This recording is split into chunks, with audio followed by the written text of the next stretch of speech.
Hello po, muli nandito tayo para magbigay ng komento at opinion sa mga issue sa ngayon. Particularly, ang pinaka-issue natin dito sa Pilipinas ngayon ay yung nangyayari dyan sa West Philippine Sea. Okay.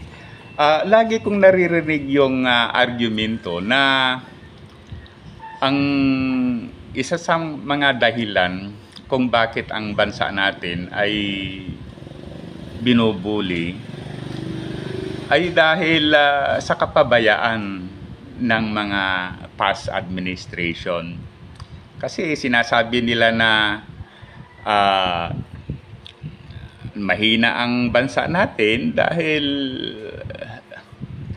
binabayaan ng presidente o official kung sino man, Hindi sila bumili ng mga makabagong armas, hindi sila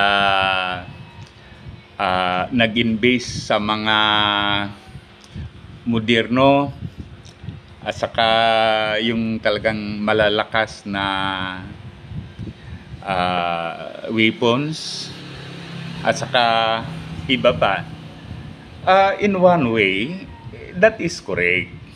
Kasi siyempre nga, wala tayong mga malalakas na armas, kaya yan, kayang-kaya tayo ng mga iba, ng mga malalakas na bansa. But that's not the total reason. Okay, na pabaya yung mga past administration, kaya ang bansa natin ay naging weak militarily. Okay, that's not the main reason. Ang pinaka-reason o pinaka-factor para maging malakas ang isang bansa ay dapat ito ay malakas economically. Kasi halimbawa, ang isang bansa ay economically developed, advanced, high-tech, and so on. So, magiging magiging financially powerful. Siyempre, dahil financially powerful,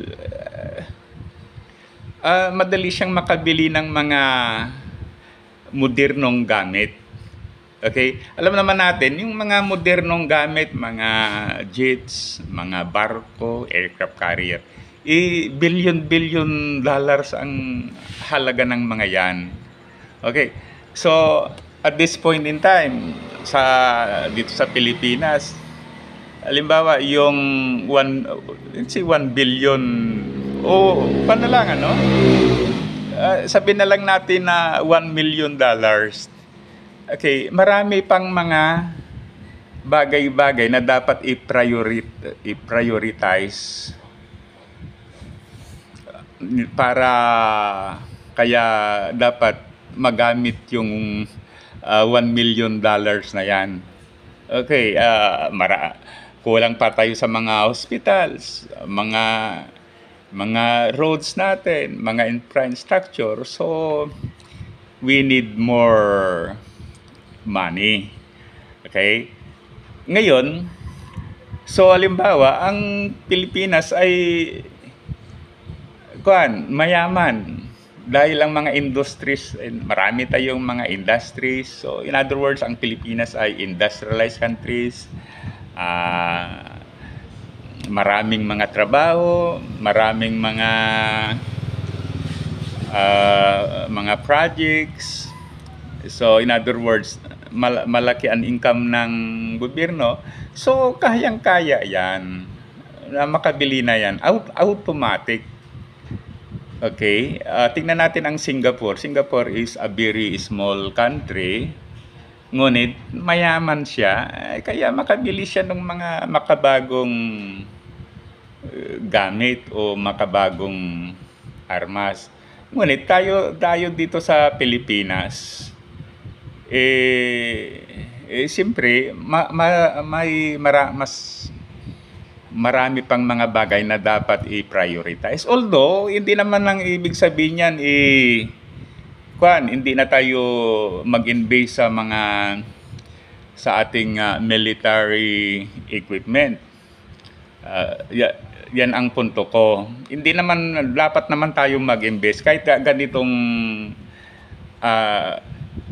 situation ng economic situation natin.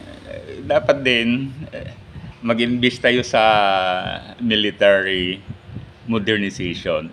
Ngunit iba talaga pag halimbawa ang Pilipinas ay mayaman o kaya economically powerful. Automatic na yan yung makabili ka ng mga mahal na jet plane, mga barko, mga tangke, whatever. Automatic na yan kung may maraming pira ang gobyerno ng Pilipinas. Okay, kaya ang punto ko is one way para mapalakas ang ating military forces ay dapat paunlarin ang Pilipinas. We have to undergo economic development program. Ganun din ang nangyari noon sa mga communist countries, sa Russia, sa China. Ang muna yung economic development.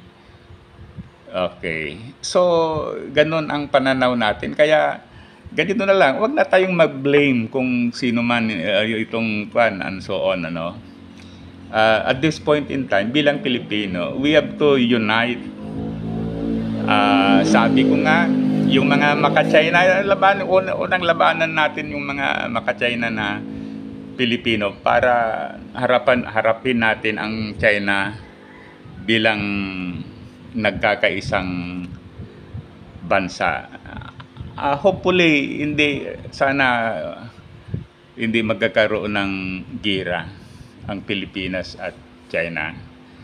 Okay, I pray to God that ganyan ang mangyayari. So muli, thank you. Sana i-like at saka subscribe sa ating YouTube channel. Mabuhay tayo mga Pilipino.